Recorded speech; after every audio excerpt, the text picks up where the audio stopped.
TopOut.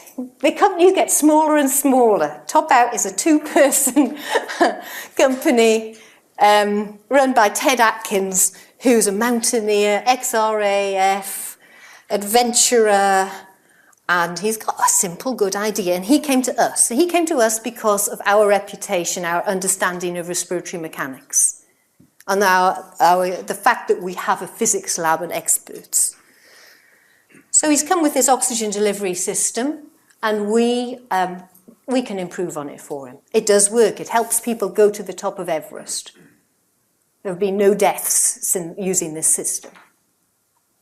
But why? Why? So he comes to us. So this tiny company comes to us and said, yeah, but we haven't got any money. And so we say, and he says, I want to apply to the MOD. And we say, okay, because he has no idea how to write that grant. So we write it for him, and we write the clinical, and we take it through ethics for him. Because actually, this is a really good idea. Never mind field medicine, never mind the ministry. What about patients? What about saving resources? What's the next step? Well, Ted comes to me and says, oh, I've heard about these eye for eye. And I said, well, we don't have eye for eye now. Not in Wales. So then I chat to my mate in Oxford and I say, will you apply for an eye for eye for us and subcontract us to do the work? But that's cheating, isn't it? You're not meant to do that. I want away. Abbott. We've just gone very big. My department has had a fantastic relationship with Abbott for very, very, very many years. Very nice relationship. Now, this deliberately says anaesthetic device, because if I said anything more than that, Errol Cox would come down and strangle me, because this actually is a patent and I am meant to be behaving myself on this one. It's very exciting, though. I'm very excited. So Tony Wilkes and I got into the lab about 8 years ago, and we tried to do something that we felt needed doing. And we couldn't do it. We didn't have the tools, the training. It wasn't our area. We were trying to do something, but we could set up the system to examine it, because that's what we can do. So along came Errol. And along came Alison Paul from chemistry. She was like the cavalry. It was very easy for Alison to do this thing that we wanted to do in terms of this new anaesthetic device. And she did some proof of concept work, and we said, yes, we can do this. Exciting stuff. And then we got Abbott along, and we made a pitch. We made a formal pitch to the managing Hujar of European Abbott, whatever. And they said, you can't do this. And then they said, oh, yes, you can do this. Wouldn't this be amazing? You see, Abbott lost the laryngeal mask airway, which is the biggest innovation. So they're scared to lose anything. It's the biggest innovation in anaesthesia since ever. But anyway, they said to us, you register the IP and we'll give you the money. So we registered the IP on the 20th of December last year. And you know what? They did us, it was a big favour. So what we're going to do is, we've got some money already, not from Abbott, we're going to just add value to this patent over the next year. If we go back to Abbott, we'll be wanting an awful lot more than we asked for originally.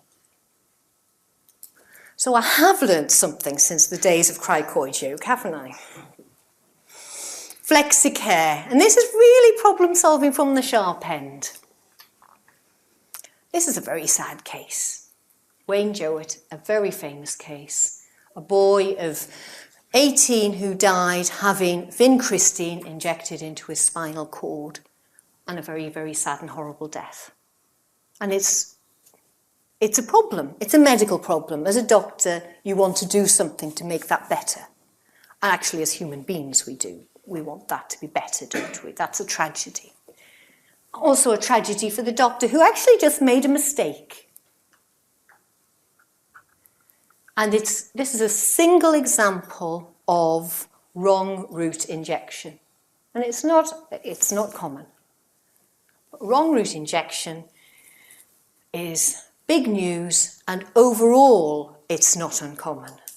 And in actual fact, I wasn't thinking about this case when I had the idea. I was thinking about that very tragic case in West Wales where a poor anaesthetist with about 30 lines in front with a very sick kiddie is injecting air into what he thinks is a nasogastric tube. And instead, of course, he's made a mistake. He's injecting it into the vein and the baby dies. And that was the case that I was thinking about when I thought this is the problem that we must solve. So, lock and key. It's a lock and it's a key. It's a simple medical device. I have my best ideas when I'm on aeroplanes or when I'm not at work. This will be worth millions in years to come. These are my initial drawings, as you can see. I'm pretty hopeless at that. It's based on an anaesthetic pin system. And the key and the lock you can see developing, and I realise I can't draw, so I come home and I say to Tony Wilkes, draw this for me. This is my idea. And handily, by then I had a minder already set up, because she knows now to keep me on the straight and narrow. And Errol said, right, we've got to get a company. And actually we went to Covidian first. I said, no, this is a big idea. This is a whole system. Every system must interlock with every bit of it, and there are millions of bits to it, and it must not interchange with any other system. So I need a big company. And we went to Covidian, and we spent 6 months trying to talk to the right person in Covidian, and we didn't. And now being incredibly, yes, I like things done, essentially. Errol said, let's go and talk to Flexicare. And we immediately talked to the right people in Flexicare. And Gassem, I don't know whether it is because he's a doctor, but anyway, he immediately understood the problem, and he gave me a designer, Adam, who's here, who's lived with this project through zillions of prototypes. He gave me a plan. I registered my patent exactly 2 years ago, published a year ago, and I have a product. And I'm not going to say much more about it because Gassem's going to. The disclaimer is that I've never called it the Hall lock. Never. It is the Hall lock because they all thought it was a great name. But for me, it's a key and a lock. It's been a very interesting adventure for me, entering into a completely different world. But I think what we have is a good idea that can really improve things for patients. Flexicare also, I started a simulation centre in Wales, a big one, for all of our undergraduates to improve care for patients. It's big, it's state-of-the-art, something really good. And Flexicare have sponsored it for us, something we're very, very grateful for. The pipeline, well, if I had more time, I could tell you about all of these other projects.